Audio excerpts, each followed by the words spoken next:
Good evening বন্ধুরা, সবাই কেমন আছো? আজকে আমার ছেলে ট্রাইপডের ব্যবস্থা করে দিয়েছে, তো সেই জন্য বেশ খুশি আমি। হাতে আর ধরে করতে হচ্ছে না, হাতগুলো ব্যথা হয়ে যায় ফোনটা ধরতে ধরে বা ভিডিও করতে, ভিডিও করি যখন। তো সেই জন্য ও আজকে এটা ব্যবস্থা করে দিয়েছে, আমি খুব খুশি। তো তোমরাও কেমন আছো? আচ্ছা, কালকে আমি কি বলেছিলাম? কালকে আমি বলেছিলাম যে জবা ফুলের সায়েন্টিফিক নেম তোমরা কেউ বলনি।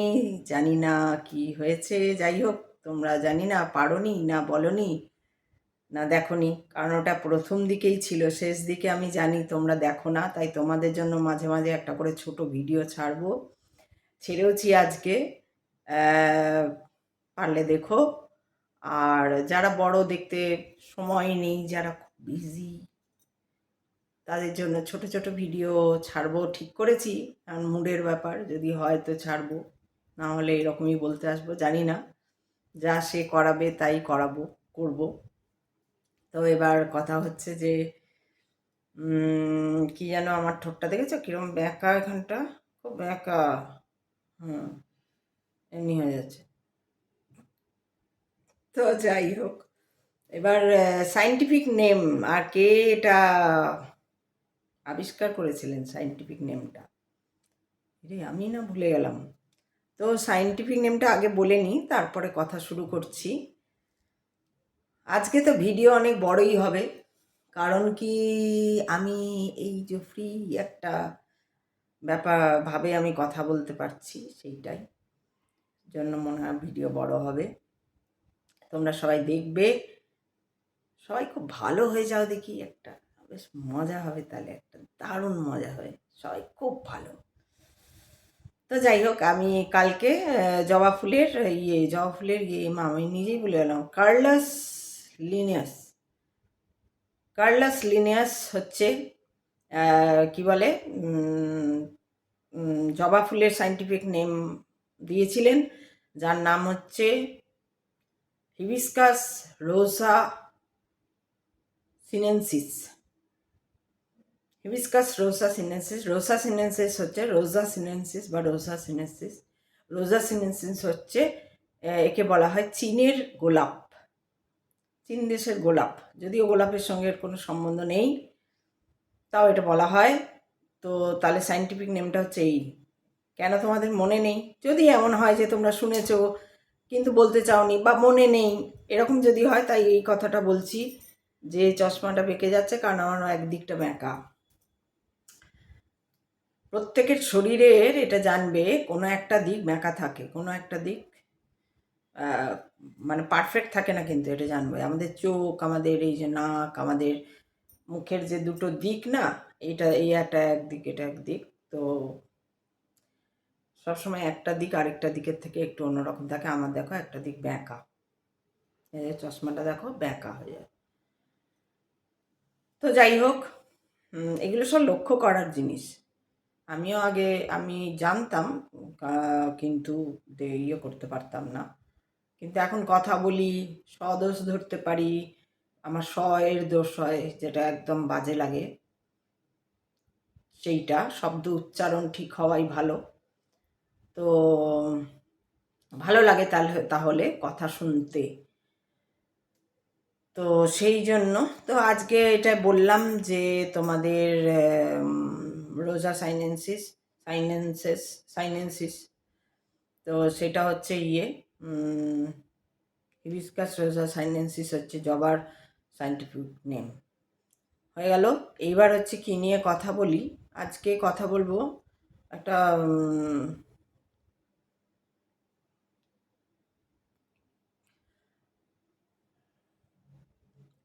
স্বামী বিবেকানন্দ বলতেন, মানুষ হও। স্বামী বিবেকানন্দ কাকে বলতেন মানুষ হও? মানুষই তো সবাই, মানুষ হয়েই তো আমরা জন্মেছি সবাই, তখনও জন্মেছিল যারা, এখনো জন্মাচ্ছে যারা, সবাই তো মানুষ হয়েই জন্মাচ্ছি। তাও কেন স্বামী বিবেকানন্দ বললেন যে মানুষ হও?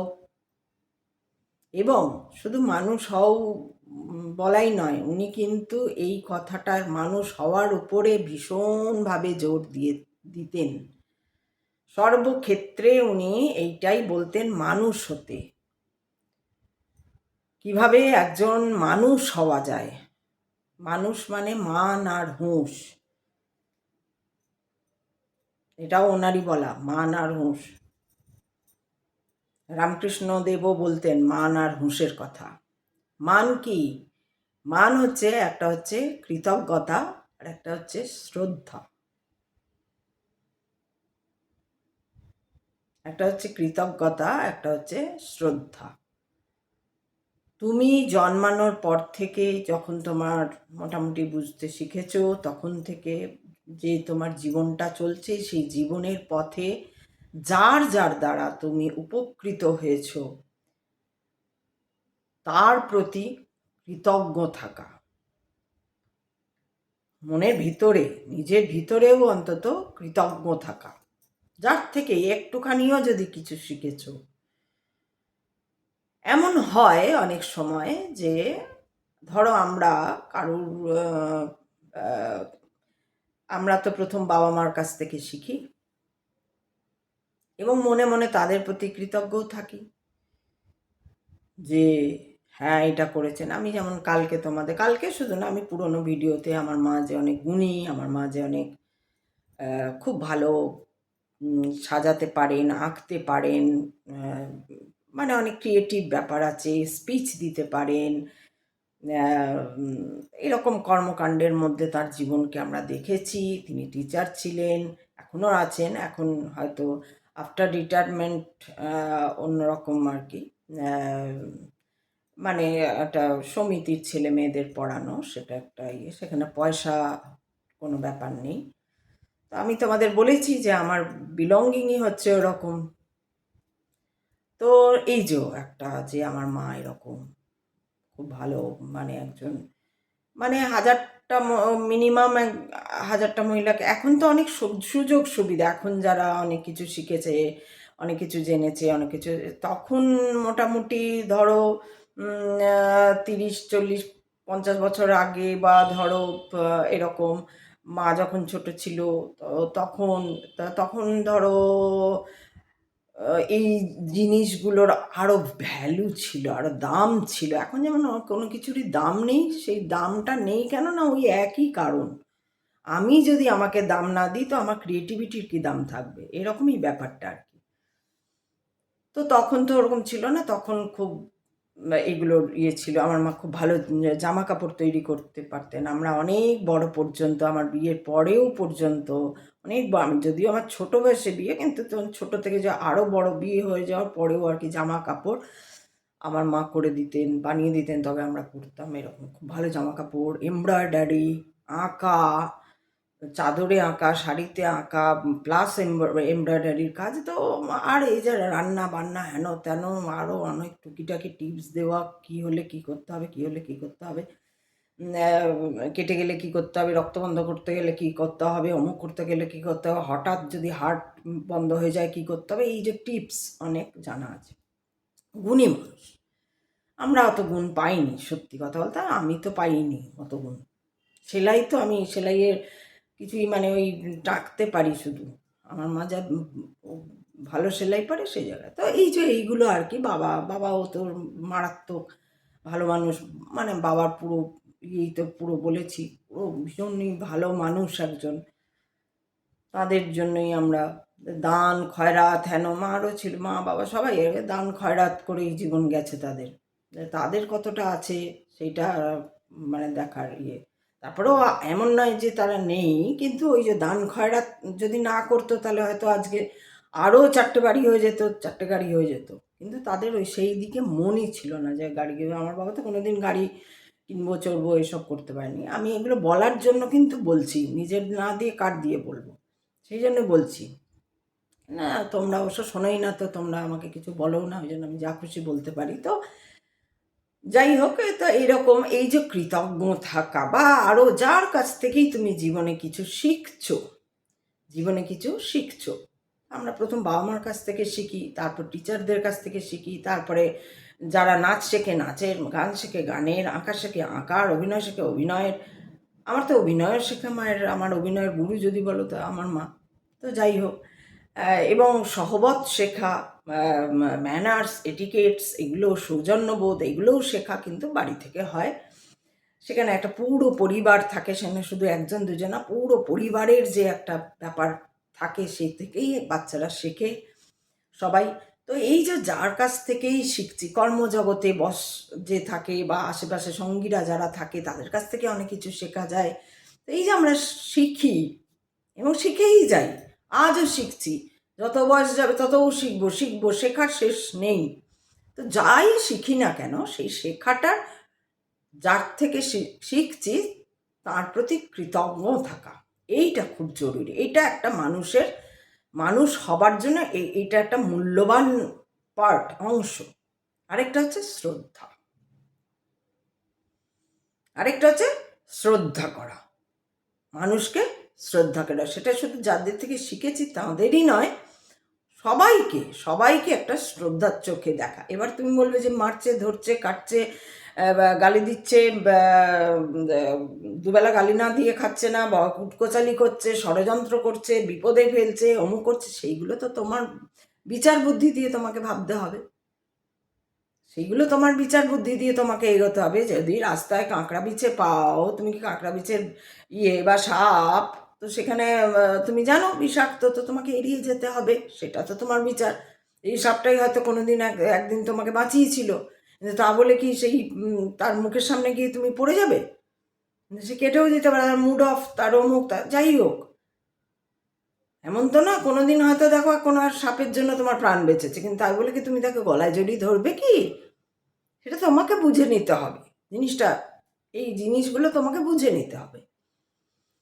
কিন্তু ভেতরে কোথাও তোমাকে প্রত্যেক মানুষের প্রতি একটা মানুষ হিসাবে শ্রদ্ধা দিতে হবে। সেটা তোমার কর্ম, সেটা তোমার মানুষ হওয়ার ব্যাপার। তুমি যে মানুষ হয়েছ সেইটাই। সবার সঙ্গে কথা বলা বা মানুষের পাশে দাঁড়ানো। বিবেকানন্দ বারবার বলে গেছেন কথাটা, বারবার বলে গেছেন যে মানুষের পাশে দাঁড়ানোটাই হচ্ছে আসল ধর্ম, কর্ম, সহায়ক হওয়া, মানুষের সহায়ক হওয়া, জীবধারণ, পরজীবের জন্যই এই জীব হয়ে আমরা এসছি। আমরা মানুষ কোথায়, কেন মানুষকেই উনি মানুষ হতে বলছেন? আমরা তো মানুষই, সবাই মানুষ। তখনও যেমন ওনার আশেপাশে যারা ছিলেন মানুষই ছিলেন, কিন্তু কেন বলছেন উনি না, এই যে মানুষের মধ্যে লোভ এসে যায়, এই যে মাৎসর্য এসে যায়, কাম এসে যায়, এইগুলো যাতে সংযমের মধ্যে থাকে, এইগুলোর প্রতি বিশেষভাবে দেখা। একটা মানুষ বিপদে পড়েছে, তাকে গিয়ে আমি সাহায্য করি। সাহায্য কিভাবে করব? উনি বলতেন ডান হাত জানবে না বাঁ হাত সাহায্য করেছে, না বাঁ হাত জানবে না ডান হাত সাহায্য করেছে। সাহায্য মানে কি? এই যে আমি তোমাকে দেখলাম যে তুমি খুব বিপদে পড়ে আছো, আমি কোনোভাবে আমার সামর্থ্য দ্বারা যেটুকুই করি, যে সাহায্যটুকু করি, ওইটা করে ভুলে যেতে হবে যে আমি তোমাকে কোনোদিন সাহায্য করেছি। এরপর তুমি যখন দাঁড়িয়ে গেলে বা কিছু করলে, তখন আমি যদি তোমাকে বারবার কানে আমি করেছিলাম বলেই তো তুমি বাঁচলে, আমি করেছিলাম বলেই তো, এইটা যদি বলো, তাহলে তোমার ওখানে মান বা শ্রদ্ধা, কৃতজ্ঞতা কিছুই থাকলো না। এক হচ্ছে যদি তুমি সাহায্য করো সেইটা বলো, সেটাও যতটা খারাপ, সেটা হচ্ছে অধর্ম হয়ে যাচ্ছে। ধর্মের জায়গায় সেটা কি হচ্ছে না, অধর্ম হয়েছে। কিভাবে অধর্ম হচ্ছে না, তুমি যে সাহায্যটা করেছিলে ওটা তোমার একটা সুকর্ম ছিল। এবার যত তুমি ঢাক পেটালে নিজের, আমি করেছি বলেই তুমি, আমি করেছি, আমি এই করেছি তোমার জন্য, আমি সেই করেছি তোমার, আমি করেছি, আমিটা কে? এটা তোমার পার্সন, যে তোমার নাম, যে তুমি পার্সনটা, সেই পার্সনটার অহংকার বলছে আমি করেছি, দম্ভ বলছে আমি করেছি। আমি চান্স দিলাম বলেই তো স্টেজে একটু উঠতে পারলো। আমি চান্স দিলাম বলেই তো ও আজকে গায়ক, আমি চান্স দিলাম বলেই তো ও সিনেমার আজকে নায়ক, আমি চান্স দিলাম বলেই তো ও একটা জব পেয়ে আজকে সংসারকে ভালো রেখেছে। এইটা জানবে এইগুলো হয়ে যায় কি অধর্ম। যে এই অধর্ম মানে কি, এই যে তুমি আমির অহংকার করছো, এটা তোমার কোথাও কুকর্ম হয়েছে। তাহলে ওই যে সাহায্যটা তুমি করেছিলে সেটা হয়ে গেল কি সুকর্ম ছিল, সেটা তুমি সাহায্য করেছো। কিন্তু এই যে তুমি অহংকার দেখালে যে আমি করেছি, আমি না করলে তোমার কি হতো, রসাতলে যেতে তুমি, এইটা হয়ে গেল তোমার কুকর্ম। আর যেই এই কুকর্ম, তার মানে কুকর্ম মানে অধর্ম। অধর্ম করলে তুমি, যেই অধর্ম, অধর্ম থেকে এটা কোথায় লেখা হয়ে গেল, পাপ কর্মে লেখা হয়ে গেল। তাহলে তোমার কি হলো, এখানে মনুষ্যত্ব থেকে হ্রাস পেল তোমার মনুষ্যত্বতা। তাই এখানে বিবেকানন্দ বলছেন মানুষ হও, মানুষের কথা ভাবো, মানুষের পাশে দাঁড়াও, মানুষ মানুষের সহায়ক হোক। এই প্রাচ্য পাশ্চাত্যের মিলনের কথা তিনি বলে গেছেন। তিনি পাশ্চাত্যে গিয়ে তিনি কি বললেন, আমেরিকাকে কি বললেন, যে তোমরা, আমেরিকাকে শুধু বললেন না, ওখানে যত জায়গাকার লোক এসে জড়ো হয়েছিল সবাইকে তিনি বললেন যে তোমরা নিজেদের, আমাদের ধর্ম, আমাদের অমুক, আমাদের এটা করে, আমাদের ওটা করে, এরকম না। তুমি তোমারটা, তোমার ভালোটা নাও, তুমি ওর ভালোটা নাও, তোমার ভালোটাও নিক, তুমি ওর ভালোটা নাও, তুমি ওর ভালোটা নাও, এইরকম করে সবাই সবার থেকে সবার ভালোটা নিয়ে এইবার সেইটাকে করে গড়ে তোলো একটা কংক্রিট, একটা সুন্দর জিনিস। এইটা তিনি চেয়েছিলেন, যার জন্য তিনি এই যে পাশ্চাত্যের কোনো ভালো জিনিসকে কিন্তু তিনি ফেলে দেননি। পাশ্চাত্যের কোনো ভালো যে জিনিসগুলো ছিল, অর্থাৎ ব্রিটিশদের যে ভালো গুণগুলো ছিল, সেগুলোকে তিনি কিন্তু ফেলে দেননি সেই সময়ের মধ্যেও। যার জন্যই তো তিনি গেছিলেন, তিনিই কোথাও বুঝেছিলেন। কি করে বুঝেছিলেন? তিনি যে ঋষি ছিলেন, তিনি যে দিব্য, তার ত্রিনয়ন খুলে গেছিল, তার জন্য তিনি দিব্য দর্শন করতে পারতেন। সেই দর্শনের ভেতর দিয়ে তিনি বুঝেছিলেন যে এইভাবে যদি করি তাহলে আমাদের ভারত, যা আমাদের ভারতের সব ছিল, আমাদের ভারতের মাটি, কারণ কি সিন্ধু নদীর তীরে, 7টা নদীর তীরে আমাদের ভারতবর্ষের অবস্থান। তাই খুব উর্বর মাটি, ফার্টাইল সয়েল, যার জন্য ফসল অত্যন্ত বেশি এবং ভালো হয়।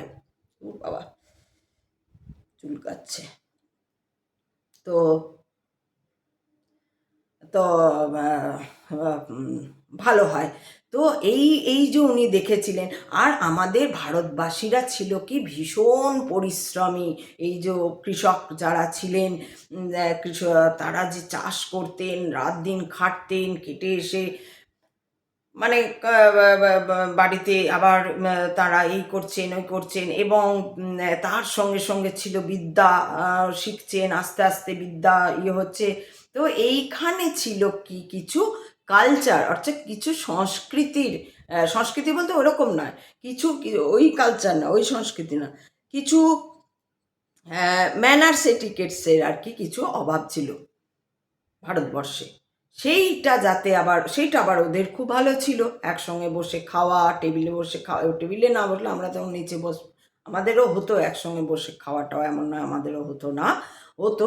যাই হোক, কিছু এরকম ওদের যেগুলো ভালো ছিল সেইগুলো উনি বলেছিলেন সেইগুলো ভারতবর্ষের নেওয়া উচিত, এবং সেইগুলো নিয়ে, ভারতবর্ষ তো কিছু ভালো আছেই, আমার তো কিছু আছেই ঘরে, এবার আমার তোমার কাছ থেকে যা ভালো সেইটা নিয়ে আমি আরও উন্নত হচ্ছি। এই উন্নত, এই যে একদম পরিপূর্ণ মানুষ হয়ে গেলে, মানুষ যখন একদম সেই বা খুব পারফেকশনের মধ্যে দিয়ে এগিয়ে এগিয়ে এগিয়ে যায়, তখন কিন্তু সেই মানুষটাই ভগবান হয়ে যায়। যার জন্য রামকৃষ্ণকেও মানুষ ভগবান বলছে, ঠাকুর বলছেন, এবং স্বামী বিবেকানন্দকেও অনেকে ভগবান বলছেন বা স্বামীজি বলছেন, কারণ ওনার কিন্তু মানুষের শরীরেই এসছিলেন। তাঁদেরও একদম যা আমাদের শরীরে তাই তাঁদের শরীরে, আত্মাও তাঁরা যা আমরা তাই, একই আত্মা। ব্রহ্ম যে সত্য আসল, যে আমাদের ভেতরের আত্মা, সেই আত্মাই ওনার ছিল বা আছে, বা সেটাই আমাদের সবার মধ্যে একই আত্মা, কোনো আলাদা নেই। আমরা পার্সন হিসেবে আলাদা, আমাদের চিন্তা ভাবনা হিসাবে আলাদা। তো এইটা উনি চেয়েছিলেন যে ভালো মানুষ হতে হবে। আমরা ভালো মানুষ হলে এই যে এত আবিষ্কার হয়েছে, এত কিছু আমরা জেনেছি, করেছি, আবার আমরা বিদেশিদের থেকেও শিখেছি, তাদেরও নিয়েছি।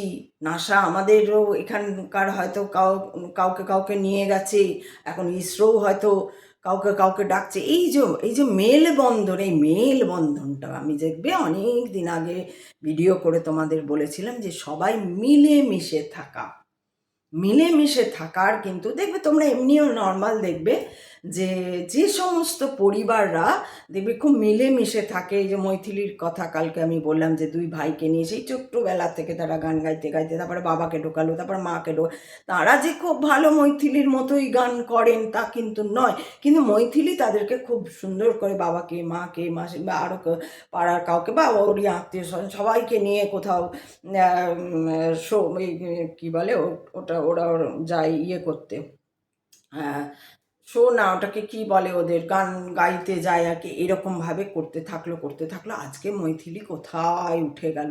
এরকম যাদেরই দেখবে, আর মানুষেও এটা খুব পছন্দ করে, মানুষেও খুব পছন্দ করে যে হ্যাঁ দেখো ওদের পরিবারটার সঙ্গে কি সুন্দর। আমারও এরকম এক দিদি আছে, তার পরিবার সবাই মিলে মিশে থাকে, তারা সব অনেক বয়স হয়ে গেছে তাদের, কিন্তু ভাই বোন, দিদি, জামাইবাবু, তাদের ছেলেমেয়েরা, তাদের বিয়ে হচ্ছে।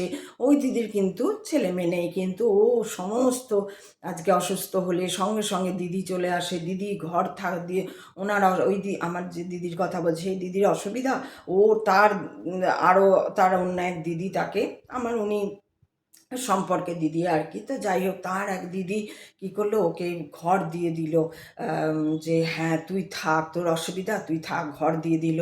তারপরে যা দরকার, আজ ভাই এটা করে দিচ্ছে, ও কাল দাদার কাছে গিয়ে দাদার বৌদির শরীর খারাপ, ও দাদার কাছে গিয়ে কিছুদিন থাকছে। এই যে একটা সুন্দর পরিবার, শুনেই কত ভালো লাগে। আমরা কিন্তু এটাই ভালোবাসি, কিন্তু কোথাও আমাদের বোঝার, কোথাও আমাদের ইগো যখন কাজ করে যায়, তখন আমরা না না না আমরা বাবা একাই থাকবো, একা থাকাটা একটা তো অ্যাডভান্টেজ অবশ্যই আছে একা থাকার, যে তুমি একটু স্বাধীন চেতা মন নিয়ে থাকতে পারছো, যেটা হয়তো অনেকের সঙ্গে থাকলে হয়তো তোমার সেই স্বাধীন চেতা ধারণাটা, ভাবনাটাকে অ্যাপ্লিকেবল করে তোলা সেটা অনেক সময় কঠিন হয়ে যায়, এটা অসত্য নয়। কিন্তু তাই বলে বা বা ঠিক আছে, আমি যেমন গল্প করলাম যে আমরা ছোটোবেলায় কিন্তু যেহেতু বাবারা ইন্ডাস্ট্রিয়াল জায়গায় কাজ করতো, তো আমরা কী করতাম, ছোটো আমাদের কোয়ার্টার বড় ছিল, ছোটো ছোটো না, কিন্তু আমরা ভাগ ভাগ করে থাকতাম। কিন্তু কী হতো, ওই যে যাওয়া আসা, বসা, থাকা, খাওয়া, একসঙ্গে হইচই, অমুক করা তসুক করা, এই যে ব্যাপারটা ছিল, এটার থেকে আমরা কি শিখেছি আজকে, আমরা দিতে শিখেছি, আমরা আমরা মানে মিলেমিশে থাকতে শিখেছি। ওই জন্য আমাদের কখনো কেউ আসলে আমরা বিরক্ত হই না, উল্টে আমাদের আনন্দ লাগে কেউ বাড়িতে এলে আমাদের, আর যদি না বলে আসে তাহলে তো আরও আনন্দ, সারপ্রাইজ হয়ে যায়, খুব আনন্দ লাগে যে কেউ এলো, কেউ গেলো, আমরা যাচ্ছি। এই ব্যাপারটা এটা কিন্তু সবার মধ্যে থাকে না, যেটা আমি কালকেও ভিডিও বলেছি, আগেও ভিডিও বলেছি, যে এখন মানুষ ডাকতে ভুলে গেছে মানুষকে, যে আসবে আমার বাড়ি এসো। কিন্তু কিছু জন আছে বলার জন্য বলে দেয়, সে চায়ও না যে তার বাড়ি যাই। আবার কিছু আবার ডাকেই না, ভয় ডাকে না, কারণ ধরো আমাকে যারা চেনে তারা জানে একবার ডাকলেই এ চলে যাবে, ভয় ডাকেই না, ভয়ের জন্য ডাকবে না যে যদি চলে যায়। আর আমি তো সত্যি আমার একটু এরকম আছে, আমি গিয়ে সেই যে এই সবই গল্প করব, একটা ইয়ে নিয়ে শুরু করবো, দিয়ে কোথায় পৌঁছে যাবো। আর তাদের তো আর এইসব সবসময় ভালো লাগে না হয়তো গল্প শুনতে, এরকম আমি বকেই যাচ্ছি, বকেই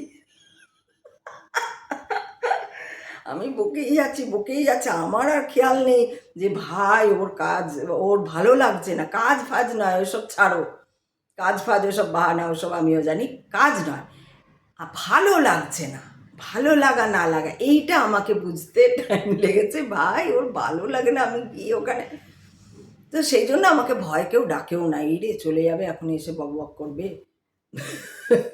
তো এই হচ্ছে, সেই জন্য কেউ ডাকে না আমাকে। তো যাই হোক, আমি খুব বকবক করতে ভালোবাসি। এই যে শুরু হয়েছে আমাকেই নিয়ে, করতে করতে করতে করতে এসে গেছি। কিন্তু ওই যে বকবক করতে ভালোবাসি, তো চলো এখানে বকবক করা যাক। কেউ শুনলো শুনলো, না শুনলো না শুনলো, এই করতে করতে এখন আবার হয়ে গেছে শুনতেই হবে, তোমাদের দেখতেই হবে, তোমাদের অমুক করতে হবে। ওই যে মানুষের ডিজায়ার। তোমরা না দেখলে আমি দুঃখ পাচ্ছি। কেউ দেখলো না আজকে আমার ভিডিও।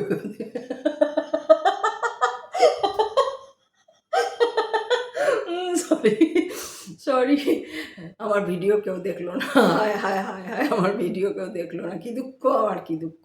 এই যে ডিজায়ার জন্মাচ্ছে, এগুলো খারাপ। আমি এটাই বলতে যাচ্ছি যে এই যে ডিজায়ার আমার তৈরি হচ্ছে, যে আমার ভিডিও কেউ দেখছে না, কেউ দেখছে না, কেউ কিছু বলছে না। আচ্ছা, যদি বা দেখলো, যদি বা ভিউ এলো, এবার কেউ কিছু বলছে না, এইটা আরেকটা ডিজায়ার তৈরি। দেখছো তো কি সুন্দর আমি নিজেকে দিয়েই বোঝাচ্ছি, এটা তোমরা বলো। তো 25 মিনিট হয়ে গেছে, আর কেউ দেখবে না। 5 মিনিট দেখছে সবাই, 5 মিনিট, কেউ 1 মিনিট, কেউ 1.5 মিনিট, কেউ পুরোটা এমনি করে 5 মিনিট আসছে। আরে কি হাসি। তো যাই হোক, তো মানুষ হতে হবে আমাদের। হ্যাঁ, সবাইকে ভালো মানুষ হতে হবে। মানুষ তো আমরা আছি, মানুষ হয়েই তো এসছি। কিন্তু কিন্তু ওই যে বলছে চক্র বলো বা বলো, তার মানে কি সমস্ত এই যে মূলাধার মানে কি পেট আর তলপেটের মধ্যে থাকা, অর্থাৎ পশুবৎ চিন্তা, পশুবৎ ধারণা, পশুবৎ ভাবনা চিন্তা, শুধু খাওয়া, রান্না করা, ওই করা, ওই করা, কী রান্না হলো, কী শাড়ি কিনলাম, পুজো আসছে, কী হবে না হবে, কী কোথায় বেড়াতে যাবো, কী খাবো, এর মধ্যে পড়ে না থেকে একটু ঈশ্বর চিন্তা করা। এবার ঈশ্বর চিন্তা করলে অন্যরকম গল্প, গীতার গল্প আসবে, উপনিষদের গল্প আসবে, বেদের কথা আসবে, অমুকের কথা আসবে, সমাজের কথা আসবে। এই যে সমাজে আমাদের পড়াশোনার যে সিস্টেম, সেটা কত বাজে, সেই সব নিয়ে একটু কথা বলবো। রাজনীতি নিয়ে কথা বলবো। এই যে মমতা ব্যানার্জি যা করে বেড়াচ্ছে, এরপরেও যদি দেখা যায় 26 সালে মমতা ব্যানার্জিকেই সবাই ভোট দিল, তাহলে তাদের কি বলা যাবে? এমনিতে তাদের তো পশ্চিমবঙ্গর আর কিছু থাকবে না, যেটুকুনি বা ভরসা এখনো টিল করে, বাবা, টিল করে এখনো সুতোটা লেগে রয়েছে, একটা আশা ভরসা যদি একটু ঠিক হয়। যেই না ও আবার হয়ে যাবে, তখন সব আশা জলে চলে যাবে একদম, আর আশা নেই। ওটার পরে ভেবে নাও আরও 5 বছরে এলে আর কোনো আশা নেই। কি হবে এবারে, সব ঈশ্বরের কৃপা, হরিনাম, হরি যদি বাঁচায় তো বাঁচবো, এই আর কি। উনি বাঁচান বাঁচি, মারেন মরি, বলো ভাই ধন্য হরি। তো এই হচ্ছে কথা। কিন্তু এই যে যারা যদি কেউ ভোট দিয়ে দেয়, বা যদি ভোট চুরি করারও উনি সুবিধে পেয়ে যান, ওনার লোকজনদের কথা নিতে একা নয়, লোকজন আঙ্গ পাঙ্গ সাঙ্গ জাঙ্গ, কারণ সব জায়গাটা উনি দখল করে নিচ্ছেন। একটা ক্রিয়েটিভ জায়গা, যেখানে উনি মোটেই ক্রিয়েটিভ পার্সন না। উনি একজন বক্তা। উনি না অন্য কিছু না, ওনার কোনো জ্ঞান না, কিন্তু অনলি যদি ওনাকে ধরা যায়, উনি একজন ভালো বক্তা। বক্তৃতা দিতে উনি খুব ভালো পারেন। বক্তৃতা দেওয়ার ইয়েটা ওনার ঠিক আছে। এবার কী বক্তৃতা দিচ্ছেন, কি করছেন, কতটা শিক্ষা দীক্ষা, অমুক তমুক, বিলঙ্গিং, হেন ত্যান, ওসব কিচ্ছু দেখা যাবে না। শুধু ওনাকে বলতে হবে মমতা ব্যানার্জি ইকুয়াল টু বক্তা, ভালো বক্তা। তো যাই হোক, এইটা আমি আর কি বললাম। এবার হচ্ছে ভালো মানুষ হওয়ার কথা। বিবেকানন্দ, এই যে ওনারা যদি নিজেকে চিনতেন, নিজেকে সত্যকে জান, তাহলে আজকে রাজ্য কত ভালো হয়ে যেত। যেমন করে দেশ এগোচ্ছে, এই যে আমি একটা বাজেটে দেখলাম, এত বাজেট না ঠিক, ওটা জিএসটি কম বেশি আমি জানি না, ওটা কি একটা এসছিল, তো দেখলাম ভালো হয়েছে ওটা। নেশার জিনিসগুলোর 80% জিএসটি বাড়িয়ে দেওয়া হয়েছে, বাকি দুধ, ছানা, পনির, অমুক তসুকের জিএসটি ফ্রি হয়ে গেছে, আবার কিছু কম হয়েছে, এইরকম করে হয়েছে। এই তো দেশ উন্নতি হচ্ছে। দেশের মাথায় যিনি বসে আছেন, মানে ঈশ্বর করুন উনি মানে এমন কাউকে দিয়ে যান যাতে সেই জায়গাটা যাতে থাকে, এটাই দেখার। তো যাই হোক, এটাই হচ্ছে কথা। কারণ তিনিও আধ্যাত্মিক পথেরই লোক। হ্যাঁ, কিছু কাজ আমাদের করতে হয়, সেটা সংসারে থাকলেও ওরকম কিছু কাজ করতে হয়, সুবিধা অসুবিধা নানান রকম ব্যাপার থাকে। তো ভালো মানুষ হওয়া মানে হচ্ছে যে আমি মানুষ হয়ে জন্মেছি, আমি শুধুমাত্র পশুর মতো থেকে যাব না, কারণ এই উন্নত ব্রেন রয়েছে আমার কাছে, একটা মেশিন রয়েছে, সেই মেশিনটা হচ্ছে অত্যন্ত উন্নত, যে এআই তৈরি করে নিতে পারে। তাহলে কত উন্নত এই ব্রেন, সেইটা একবার চিন্তা করো। আর সেই ব্রেন নিয়ে আমি ভালো কাজ, ভালো কথা, ভালো ভাবনা, ভালো চিন্তা, এইটাই করবো। এই করতে করতে করতে করতে আর কি করব না, কে আমি সেইটা চিন্তা করতে করতে যে ব্রহ্ম, যে সত্য, তাকে জানবো। এটাই আজকের কথা থাকলো। আবার কালকে দেখা যাবে। 30 মিনিট হলো, অনেকটাই হলো। কেউ দেখবে না শেষের দিকে, দেখবে না আর বলবো না, দেখবে দেখবে দেখবে তোমরা, তাই বলবো, দেখবে দেখবে দেখবে দেখবে করতে করতে দেখবে। তো ঈশ্বরের কৃপায় সবাই ভালো থাকো, সবাই ভালো মানুষ হও, খুব ভালো মানুষ হও। ভালো মানুষ না হলে জন্মই বৃথা, এ জীবনই বৃথা চলে যাবে। একটাই তো অনেক কষ্টে একটা মানুষ জন্ম পেয়েছি, সেটাই যদি মানুষের মতন মানুষ না হয়, সভ্য না হয়, সভ্যতা না শিখি, ভদ্রতা না শিখি, সৌজন্যতা বোধ না শিখি, এই যে এক বড়দের, ভালো ভালো মানুষদের, বড় সে যদি বড় হয় অবশ্যই তাকে তাদেরকে সম্মান জানানো, তাদেরকে শ্রদ্ধা জানানো, কেউ উপকার করলে তার প্রতি কৃতজ্ঞ থাকা। এই যে তোমরা দেখছো আমি কৃতজ্ঞ তোমার প্রতি, তা বলে যে তুমি উল্টোপাল্টা কোশ্চেন করবে আর আমি কৃতজ্ঞ বলে, এইটাও আবার উচিত নয়। এটাও কিন্তু সেই এইটাই বলছিলাম আমি। এটা তখন বলতে গিয়ে কোথায় একটা থেমে গেলাম, যে ধরো আমি কৃতজ্ঞ, সত্যিই কৃতজ্ঞ, একদম মন থেকে কৃতজ্ঞ, যে যারাই দেখছে, যারা যেটুকু দেখছে সেটুকু অন্তত দেখছে। কিন্তু তাই বলে যদি তুমি এখন আমাকে কিনে নিয়েছো, ভাবা আমি দেখছি বলেই আপনার, সেটাও যেমন ঠিক না। আমার দিক থেকেও দেখছে দেখছে, কেউ দেখছে না, হ্যাঁ না তা না, হ্যাঁ না তা না, সেটাও ঠিক না। আমি কিন্তু এখানে দেখছে না অভিমানে বলছি, দেখছে না মিন্স ওরকম না আমার ভিউ বাড়ছে না, ওইটার প্রতি, ওটা কিন্তু ইয়ে নয়। তোমরা এতদিনে নিশ্চয়ই আমাকে একটু না একটু চিনবে, ওটার প্রতি নয়। আমার হচ্ছে কথাগুলো শোনা এবং সেই মানুষ হওয়া। আসল উদ্দেশ্য হচ্ছে ওই বিবেকানন্দের উদ্দেশ্য, মানুষ হও সবাই।